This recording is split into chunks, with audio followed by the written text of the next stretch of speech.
ಹೊಸದಾಗಿ ಬಂದಿದ್ದೀನಿ. ಸೊ ನಿಮ್ಮ ಹಳೆ ಕಥೆಗಳೆಲ್ಲ ಸ್ವಲ್ಪ ಸ್ಟಡಿ ಮಾಡಿದ್ದೀವಿ ನಾವೆಲ್ಲ. ಸೊ ಇನ್ನು ಕೇಳಿಸ್ತಾ ಇದೆ ಎಲ್ರಿಗೂ? ಕೇಳಿಸ್ತಾ ಇದೇನಪ್ಪ?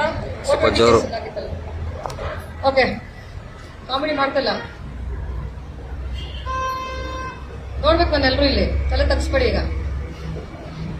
ಓಕೆ, ಇಷ್ಟೊತ್ತು ನಿಮ್ದೆಲ್ಲ ಪರಿಚಯ ಮಾಡ್ಕೊಂಡಿದ್ದೀವಿ, ಮತ್ತೆ ನಿಮ್ಮ RS ಬುಕ್ಕಲ್ಲೆಲ್ಲ ಇರೋದೆಲ್ಲ ಸ್ವಲ್ಪ ತಿಳ್ಕೊಂಡಿದ್ದೀನಿ ನಾನು. ಹಿಂದೆ ಏನಿದೆ ನನಗೆ ಗೊತ್ತಿಲ್ಲ ಅದೆಲ್ಲ.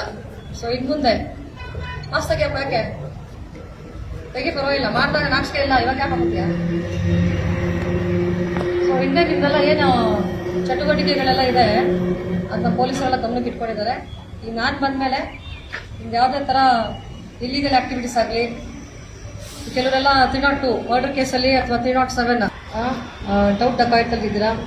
ಸೊ ಈ ಕೆಲವು ಕೇಸಸ್ಸಲ್ಲೆಲ್ಲ ಗಮನದಲ್ಲಿದೆ. ಮುಂದೆ ಒಳ್ಳೆ ಜೀವನ ನಡೆಸಿ.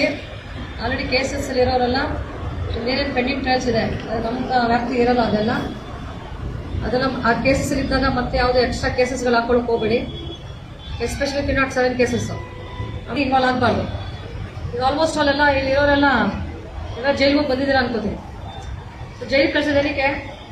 ಶಿಕ್ಷೆ ಕೊಡೋಕ್ಕಂತಲ್ಲ, ರೀಹ್ಯಾಬಿಲೇಟ್ ಮಾಡೋಕ್ಕೆ, ನಿಮ್ಮನ್ನ ಪರಿವರ್ತನವಾಗಿ ಹೊಸ ಮನುಷ್ಯರಾಗಿ ನಿಮ್ಗೆ ಹೊಸ ಬುದ್ಧಿ ಕಲಿಸಿ ಮುಂದೆ ಸಮಾಜಕ್ಕೆ ಒಳ್ಳೆ ಕೆಲಸಗಳು ಕೊಡಿ, ಸಮಾಜದಲ್ಲಿ ಒಳ್ಳೆ ಹೆಸರು ತಗೊಳ್ಳಿ ಅಂತ ನಿಮಗೆ ಮತ್ತೆ ಪರಿವರ್ತನೆ ಮಾಡಿ ಕಳಿಸೋದು ನಿಮಗೆ ಅಲ್ವಾ?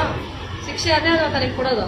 ಸೊ ನಿಮಗೆ ಫ್ಯಾಮಿಲಿ ವ್ಯಾಲ್ಯೂಸ್ ಗೊತ್ತಾಗಲಿ, ನಿಮ್ಮ ಲೈಫ್ ವ್ಯಾಲ್ಯೂ ಏನಿದೆ ಅಥವಾ ನಿಮ್ಮ ಫ್ರೆಂಡ್ಸ್ ಜೊತೆ ಕಳಿಬೇಕಾಗಿತ್ತು ಅಥವಾ ಓದಿನ ಕಡೆ ಗಮನ ಕೊಡಬೇಕಾಗಿತ್ತು, ಇದು ಯಾವುದು ಕೊಡದೇನೆ ನೀವೊಂದು 4 ಗೋಡೆ ಮಧ್ಯೆ ನಿಮ್ಗೆ ಯಾಕೆ ಇಟ್ಟಿರ್ತಾರೆ ಅಂತಂದ್ರೆ ಆ ಮೌಲ್ಯಗಳು ಗೊತ್ತಾಗಲಿ ಅಂತ ನಿಮಗೆ.